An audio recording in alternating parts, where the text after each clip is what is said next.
today's video, we will be talking about the angelic hierarchies, something that we have mentioned previously.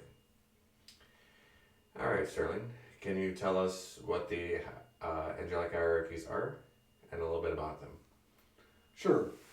The hierarchies themselves that we're talking about are the personalized angelic hierarchies, which means they work primarily with and for us, essentially. The ones that we can connect with the quickest, the strongest, and they're there for a particular purpose. The hierarchies go from top to bottom. They start with seraphim, cherubim, which is actually pronounced cherubim, thrones, dominations, virtues, powers, principalities, archangels, angels. I include nature spirits under that. I believe that nature spirits are also angels. They're just at a different level. The nature spirits themselves are, for me, they're more personified. They're more akin to how we act. Okay. Okay. They understand us better because they have to live here, where the other angels of all the other hierarchies above them do not. So that's what that particular hierarchy means, because you're going to hear other hierarchies and orders that aren't in, or I shouldn't say hierarchies, but orders that are in, that are not in the hierarchy. It's like, well, what about those orders? Those are not personified, essentially. They usually have duties that don't just have to do with us. And what the angels have to do to maintain life, essentially. Because that's what your nature spirits are for. They're to make the grasses grow, and they're here to make the flowers bloom, and they're here to fertilize, and they're here to do all of these things. Okay. They're here to, help out, protect animals, that type of thing, and do what they can for the environment. The same as we should be. Right. Are we? Who knows? Some of us are, some of us aren't. But I want to get on that topic. The hierarchies themselves, though, are very important. And you need to think of it like you would think of as a business. You've got your CEO, which essentially would be Metatron in this program, this tradition that we're a part of, essentially. And then you would have the feminine aspect of that. It's almost like another CEO. That would be the Shekinah. And then they filter from there in their responsibilities and their duties. The biggest duty that the seraphim have, there are 4 princes of the seraphim. They are Uriel, Raphael, Gabriel, and Michael. Okay. They're called in from a particular direction to be the seraphim. Michael is called in from the east. Uriel is called in from the south. Raphael is called in from the west. Gabriel is called in from the north. Yeah, I almost did Michael twice there. But each of them hold back one of the 4 winds of the world. So Gabriel holds back Boreas, the northern wind. Uriel is Notus, the southern wind. Raphael holds back Zephyrus, which is the western wind. And then Michael holds back Eurus, which is the eastern wind. Okay. And they hold them back so they don't all come in and destroy everything. Okay, and allow us to live, essentially. That's one of their major things. They're also said to roar like lions. Okay, so they have a lot of fire energy associated with them. They are the top of the hierarchy. They are over every other order of angels. Okay. Especially in dealing with us. Okay. Now below them we have the cherubim. Okay. The cherubim, it's interesting. Somewhere in history, they turned into these little babies with wings. Not sure when that happened, but that is not how they're looked on in Judaism. In Judaism, they have the body of lions. They were placed outside paradise to scare us away. Okay. They're coming back in. That's the story there. Okay, so they look like a sphinx. What's sitting right outside the pyramid? The pyramids. Which is interesting. Yeah, So, that's very interesting. Yeah. So you've got. That's what they're supposed to look like. Now, they are the registers. They're the heavenly registers. wherever the Akashic records are kept, essentially, they're the librarians. They're in charge of all of that. They control the library. Interesting. Their knowledge. Okay. That's one of their main purposes. It's to distribute knowledge out. Okay. Now, we have the thrones. Okay. The thrones they're the angels that God uses, okay, to bear his justice upon us, essentially. Okay. So they're like the judges, if you want to. Okay. In a courtroom. Yeah. Okay. Okay. They're the ones that are doing this. Now, that's what we call the first triad. Okay. There's a trinity there. Mm-hmm. A lot of people will work those. That particular trinity. Now then we go down another step. So we have dominations now. If there were business hierarchy, management hierarchy, that's what it would be. They regulate the duties of the other angels. So they're like administration. They're like the administration building. Okay. Wow. They administer everything. They regulate the duties to other angels, order, organization, all of that comes from the dominations. Okay.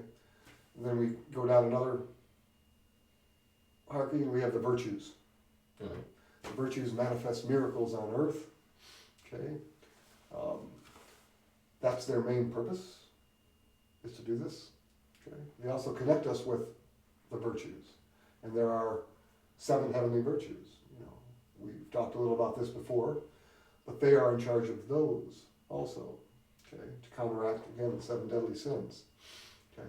The virtues are who you want to connect with when you're feeling down, when you're feeling like you have a low connection or a weak connection. Mm-hmm. Okay. Or you're feeling depressed. You're not up. You're getting bogged down by life in general. The virtues will pick you up and give you that comfort, and they bestow grace on people. Okay? And grace is the that's what counteracts all of it, is grace, pulling in grace, pulling in grace. That's what your virtues are for. And again, look at it like a business. Do you always go to the chairman of the board? We talked about CEO, but like in Christianity, Christ would be the chairman. Do you go to the chairman for everything? Well, no, you don't. You call a particular department for what you need. You know, you don't call the chairman of Sears because you have a complaint. You bought something that doesn't work. You don't call the chairman of the board. You call the department that you bought it from. Say, hey, I got a problem with this thing. Okay, or customer service or whatever you want to call it. Mm-hmm. But the hierarchies work the same way. Okay, because if you just continue all of your prayers at one being, then they have to get processed and then sent to someone or sent to a department, and then from that department it needs to be sent to a particular angel. Skip that. Go directly to the department or the angel you want or need.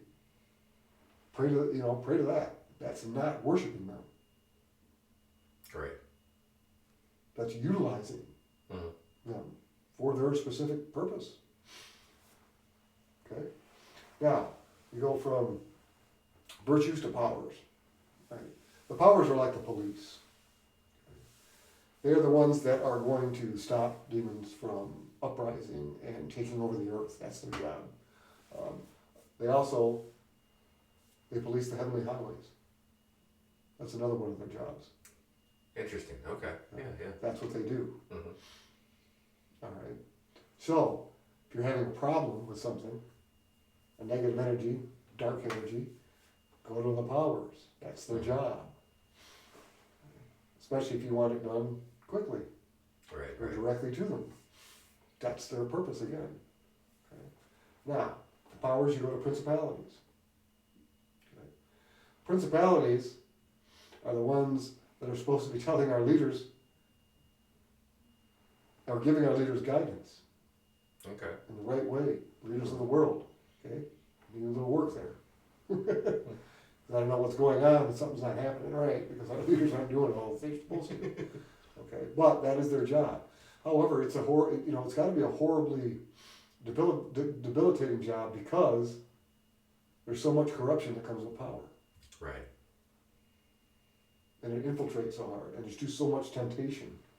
I think that theirs is probably one of the hardest to do, because you have to look at these people and go, and try to guide them in a direction that's like, yes, you have all of this power, but it's now about you. Right. Remember your job. Well, that's where, yeah. And that's where it gets crazy, Yeah. because they have the free will to go, no, look at all this temptation in front of me.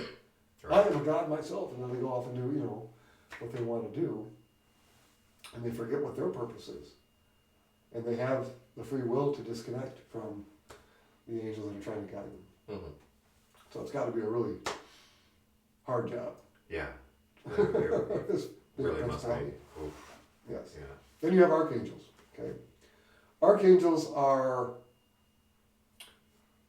they're for us. They get directly involved. Okay. They become essentially they're like our lawyers in a sense. Mm-hmm. Okay. They advocate for us. They advocate for the righteous, I should say. Okay. So, in front of the judges, oh, you did this, this, this. Ah, yes, but. They will come in and go, but on the good side, they did this, and let's look at the reasons that these things happened. Mm-hmm. And that's what they do. They kind of help, and they fight for us. Okay, they're the second of the lowest of the hierarchies, though. Archangel energy. Mm-hmm. And mainly that's because they have to deal with us. The seraphim level, you couldn't even get close to them of being like that without your molecules ripping apart because of how much energy is flowing through them. Right.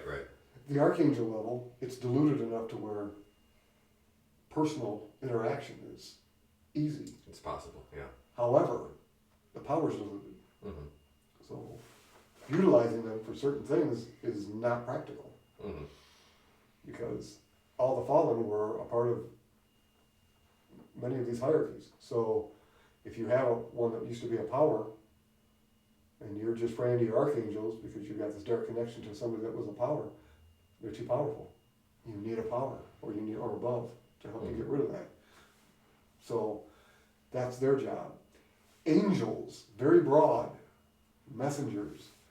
Anything lower than the archangel level would be considered an angel. Although we do another division and it's nature spirits. Angel means messengers. If you need a message, if you have a message, your guides, things of that nature, those are going to be your angels. Okay. At the angel level. Okay. Those things. Okay. Dead people, no, they don't just become angels, but there are angels that essentially act as guardians for you. That level. Your guardian angel would be at that level. Interesting. Okay. They act as guides and guardians, but again, they need to be close. They need to be able to get close enough to you Mm-hmm. to interact, and they have to understand you better. Okay, and then again, you have your nature spirits. So you know the fairies, the stuff you read about myths and those things. Those are your nature spirits. Those are the ones that are out making the planet work. Mm-hmm. Allowing things to be fertile. That's what they do. Right. The more you kick them out, the less of their energy is around. As a lot of people don't understand that either. That's one of the reasons I don't like huge cities, because a lot of them are all concrete. Right. There's no trees growing around them. There's not a whole lot there. The elements are there, but they're contained. Okay? And there's usually a whole lot of earth, and that's about it. Because everything's stone or steel, so sometimes water too. So it's inherently feminine, it's emotional, okay, and it's physical. Where your expression and your interaction isn't around. You may have a tree here, it's still there because you can't breathe all air, and you need heat, but they're not where they should be. There's not, the animals, a lot of them are domesticated. It's good energy. Don't get me wrong, domesticated animals are good energy, but you need wildlife too. Right. You have to have the wildlife. You're going to get air in, but you need plants Mm-hmm. to balance out, to take in oxygen, or to breathe out oxygen, to take in carbon dioxide. And just the opposite of what we do. When you don't have that, things get nasty, they get polluted, energy gets bogged up. That's where you. Okay, so where it that starts, really would it be gets the stuck smog. and it's nasty, yeah. right? Okay. Okay, and then what's gets Interesting. magnified when that happens? Mhm. Well, if everything around you is steel and stone, that energy just gets contained, and the metal that's all around you magnifies it. And if it's already bogged down, it's bogged down energy that gets magnified. So it makes it worse. Violent, Oh. road rage, all those Oh, types of man. things. Yeah. The violence that happens in large cities. That's one of the reasons. Okay. That That's what happens when you cut down all the trees. That's what happens when you take out everything. And I know a lot of people that do that, especially younger ones, because like, I don't want to deal with trees. I don't like, yeah, you need them. Right. You need them. It's free recycling of energy. If nothing else, it's oxygen recycling. The more plants you have, Right. you know, the better atmosphere is going to be. Mm-hmm. So, that's the biggest issue with the cities and things. It explains a lot. It really does. Yeah. So, but then again, when we get back to the hierarchies, okay, they're all utilized for something, Mm-hmm. and it's using them for that. And there are many angels belonging to the different hierarchies that you can utilize and you can use. It's just finding them, discovering them, Mm-hmm. and then connecting to them in different ways. It's hard to just connect to the hierarchies though. Again, you have to start with your chakras, and you go to your planets, then you go to your Sephiroth energy, then you go to the hierarchies. Okay. Okay. There will be a chief to every hierarchy as a chief, Mm-hmm. okay, that you work through, and that they work through. And again, everything is regulated. And those are the angelic orders that are associated with us. Personified. That's what we use. That's why they're there. You can use other orders, but those orders are specifically there for us Okay. to utilize. Okay. And one of the frustrating things for them is that a lot of us don't. A lot of the religions out there teach us not to. Mm-hmm. Don't do that. You don't use that. You don't do this. You don't do that. It doesn't make any sense. Right. They're there. Use them. Because when I got into angels and stuff, I had some very deeply religious people that I knew that were close to me that didn't understand. It's like, well, why would you use that when you can just go through Christ? And as I said before, because you don't always go to the chairman of the board for every particular problem you have. Right. Yeah. Because a lot of the times, it's not what they really do. And they're just going to delegate that out. The problem is, though, you don't know how long it's going to take them to delegate it, Right. depending on what else they've got going on. And then why cluster them with all this stuff when they actually have a system in order Mm-hmm. to deal with it? That's what you want to do. That's why you don't call 911 every single time anything happens. Right. Those are for emergencies only. Could you imagine if that was just the police line? Oh man. What would happen? Oh man. It would take hours for someone to come to your house or answer the phone. Right. So, it's the same type of thing. Mhm. Call 911 for an emergency. Well, call the powers if you're having a dark issue. Mm-hmm. Call on them. If they have a problem, they'll redelegate. Say, nope, this isn't our issue. We need Seraphim or something. Boom. That's what we need. Okay. Okay. Okay. So, but if your tradition is you only deal with Christ, only deal with Christ. That would be my thing. If that doesn't work for you, find a religion that works for you. Don't try to change the religion. Find one that already exists, if need be, for you. That works with your beliefs. Yeah. Your own faith. Yes, Right. your own Absolutely. faith. Yeah. Yes. Yes. And it can help you understand your faith better Right. and make your connections even stronger. Mm-hmm. But that's what angels are for. Okay. They're for. But they're difficult. Because it's difficult to tell the good ones from the bad ones, because the bad ones lie. Yes. Okay? So if you're using angels, you have to question everything that happens. You know, what is this seem right? This seem right? That's not the right thing to do. Okay, and you'll start understanding things. Not to mention, if you're off your path and you're not even trying, they have their own stuff they need to get done. They can utilize you to get their stuff done, and not direct you on your path. It's a question. Am I doing this for me or you? You know, I don't mind helping you out, but I need to stay on my path too. So I can't just continually do this. And it's like, okay, and they might be like, well, we were just distracting you with this because you weren't paying any attention to your own path. Right. Oh, okay, well, maybe I should. Again, still helping you out. Just different ways of doing it. So, Right. you know, it's good to work with them, but understanding what you're working with. And again, that's why with the stuff that we do, why we have particular ones that we call in. Right. And don't just throw it out there to anybody that wants it. Right. So hopefully that kind of helped. Okay. Well, I do have a The couple. hierarchies. I Yeah, have go a ahead. couple of questions. Talking of calling them in. Right. What is the difference between invocation and evocation? Oh, all right. Okay. In the modern world, there is not a whole lot of a separation between those two words. They're intermixed a lot. Invoke and evoke, invoke and evoke. It doesn't seem to matter just in modern times. However, when you go back and think about the way they used to do things, invocation meant that you called in that angel.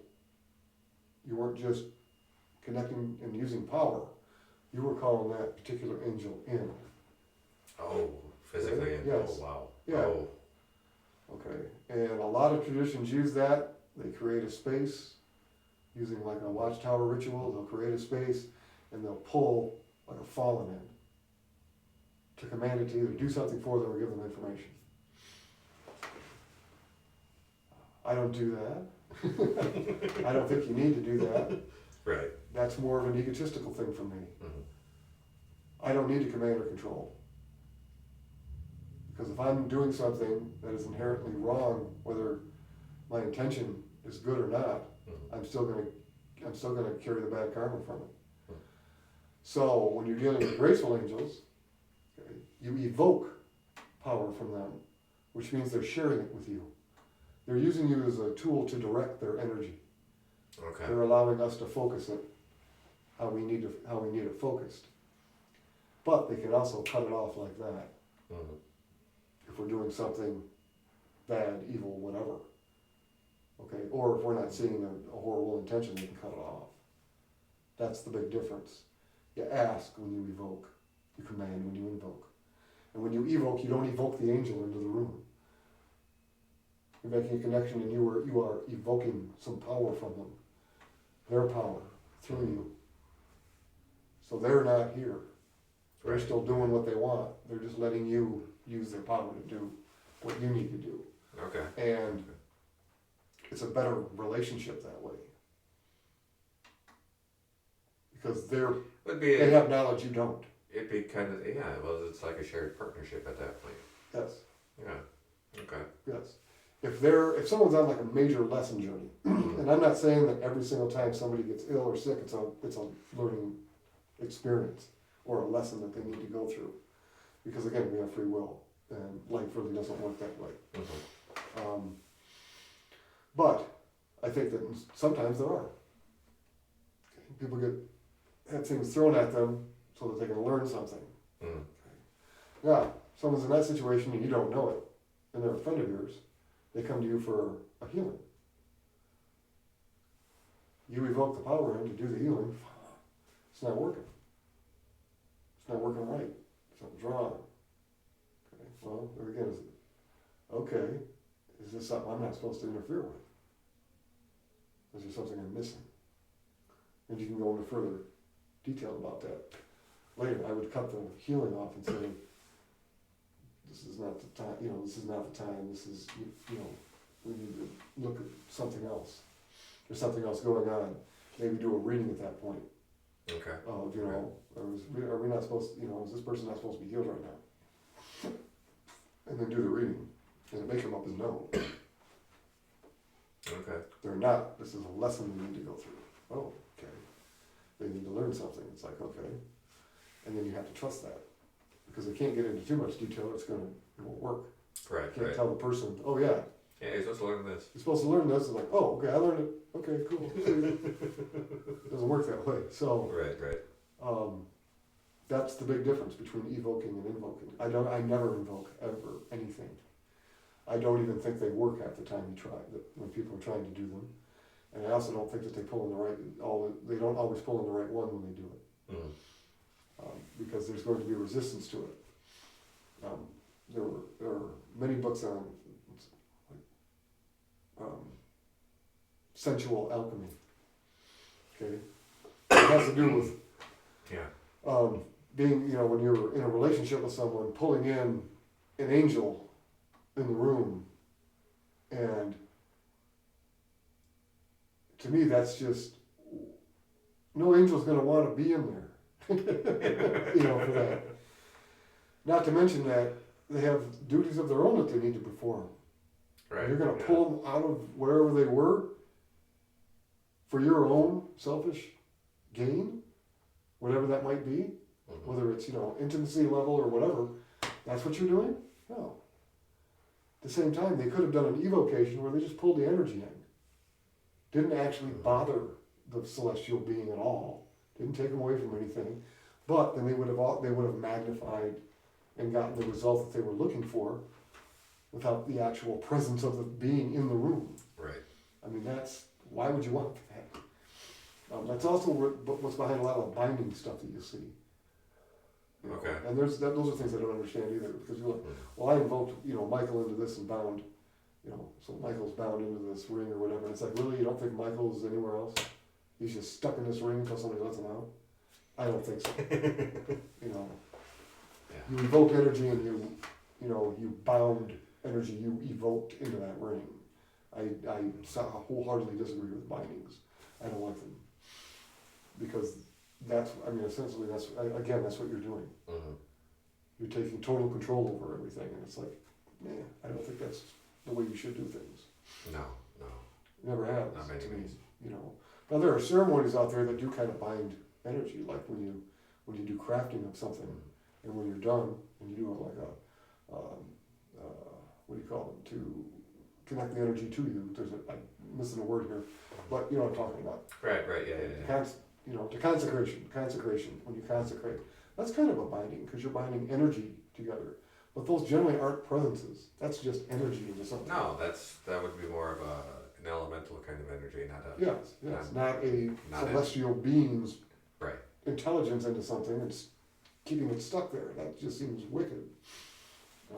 It's like, why wouldn't something get upset when you did that? Or you get things like Annabelle. It's done to a doll. It's done to something else. Okay. And usually there's a third party involved in that. Sometimes there's not. Sometimes you have dark beings that are powerful enough to do that. But a lot of the times it's some sort of a binding spell.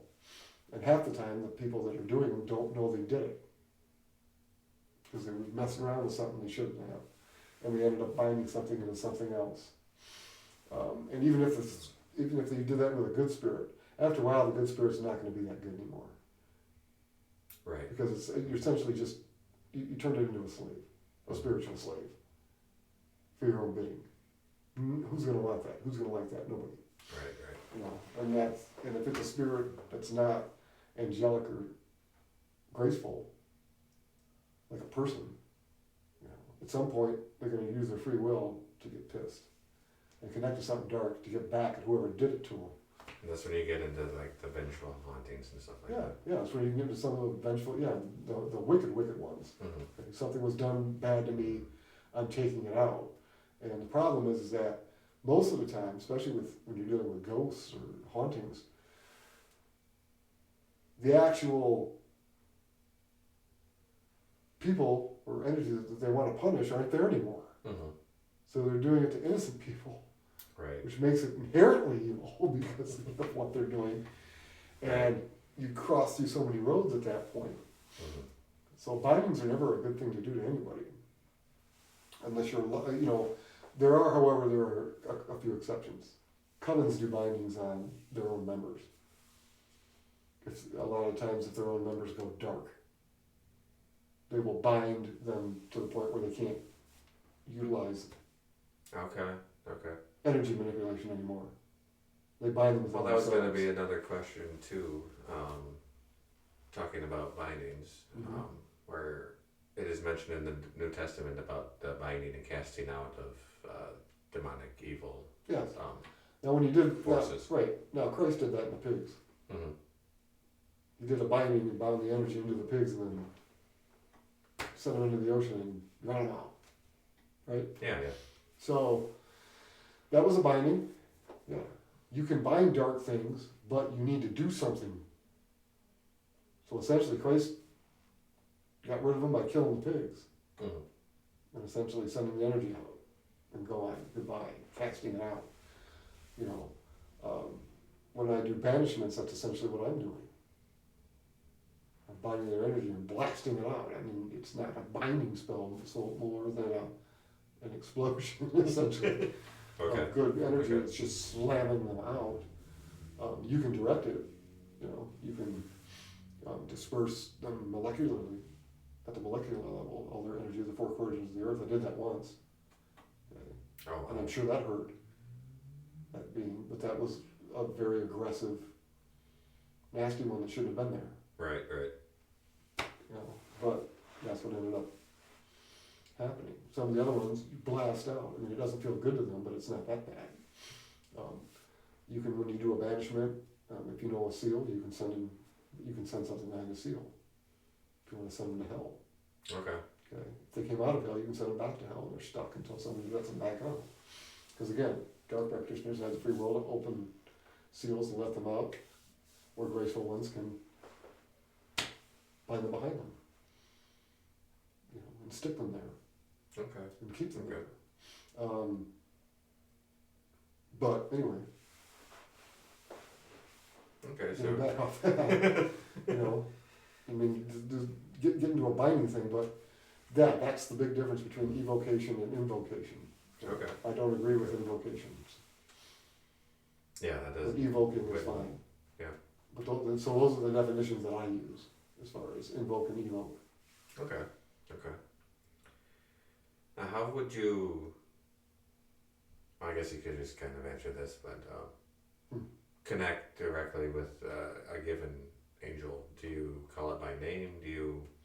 Well, yes, that's not all I do though. I use geometry Right. Yep. when doing Spiritual geometry. spiritual geometry, and you evoke as you're making the geometric shapes. You're evoking the energy into the shapes, Mm-hmm. and that's holding them there. That's where the connection's coming from. Okay. It's connecting them to that, through that particular being. All right. Interesting. Okay, so that's how I do mine. Yeah.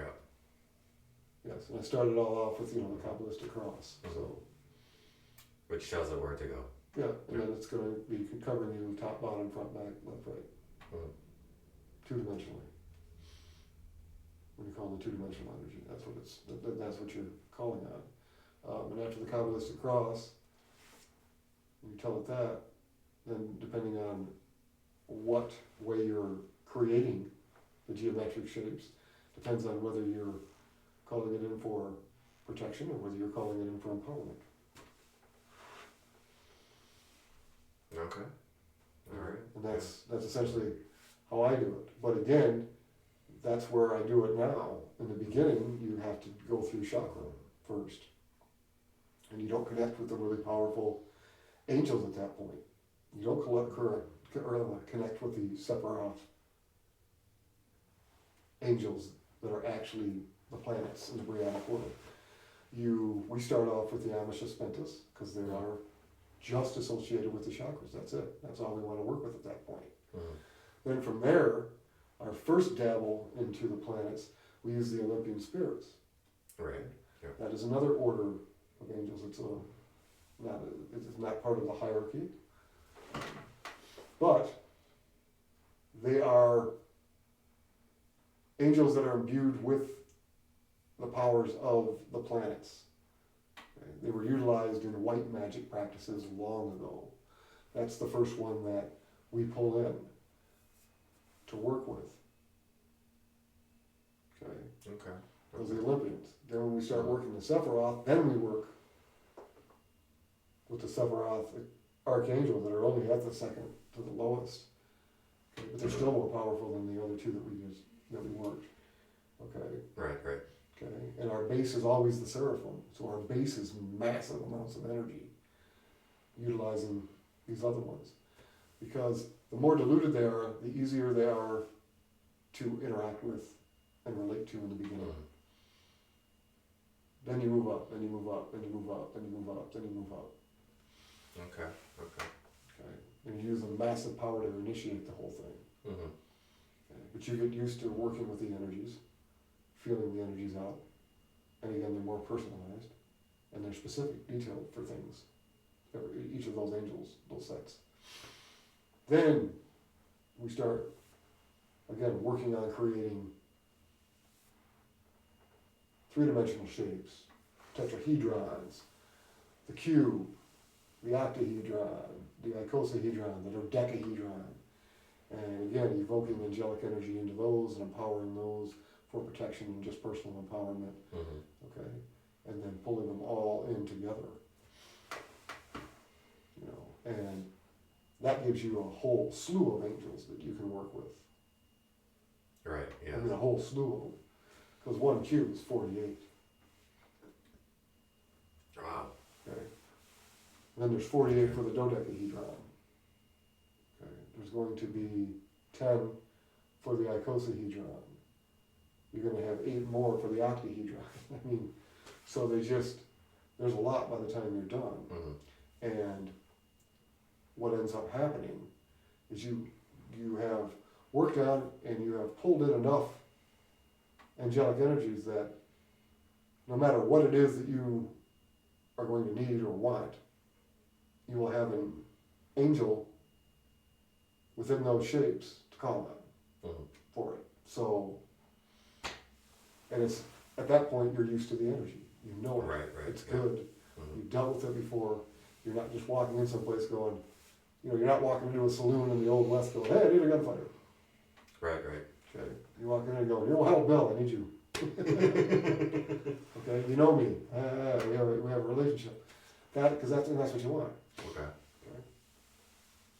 And when you meditate, because you're going to have ones that you get along with better than others, and you need to build those relationships with them, so that at times in your life you know who to call on, Right. what to call on, when to call on them. You just don't want to get in the habit of always calling on the same 10 or 12. You want to continually use them, different ones all over the place. I haven't used you yet. Let's do that. I skip over you a lot. Let's try this one today. Okay. Things of that nature. See where they take you. And then other times you're going to have really detailed things you need done, and it's going to be a duty of that or responsibility of a particular angel that you work with, and you're going to go, you're the one. Right. This is what you do, and then pull them in to see. It doesn't mean that you're still not worshiping, like in Christianity, Christ. You are.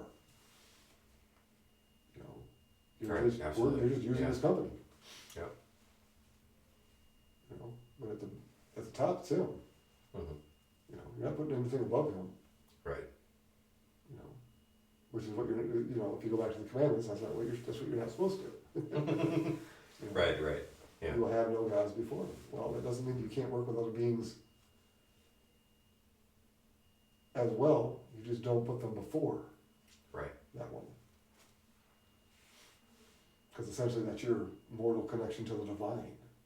So it's difficult. It would be difficult to try to anyway. Right. All right. Well, I think that covers everything. Okay. Good. All right. Well, thanks for joining us today.